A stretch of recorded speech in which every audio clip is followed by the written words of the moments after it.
So it's set in 1987. It's around the time that martial law ended in Taiwan.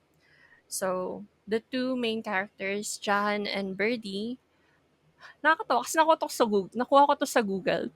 So nakalagay they fall in love. Um, Sobrang Did they? misleading naman.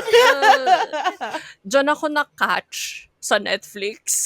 Ay, we? They ever fall in love and in the end of martial law, click. Ay, wala. Pinaiyak lang ako.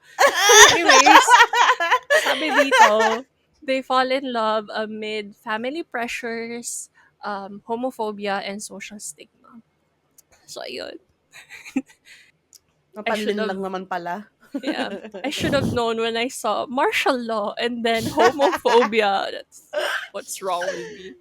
I watched this alone kasi I was home alone. I forgot when, but I was home alone and I watched it on TV on a big screen. I looked very stupid. Meron pa naman kami CCTV camera na nakatapat sa living room. Oh my. So, buti na lang hindi sila nag-rewatch ng mga recorded nun unless may nangyari sa pamangkin ko or anything really funny that happened in the living room. So umiyak ako doon mag-isa, parang tanga.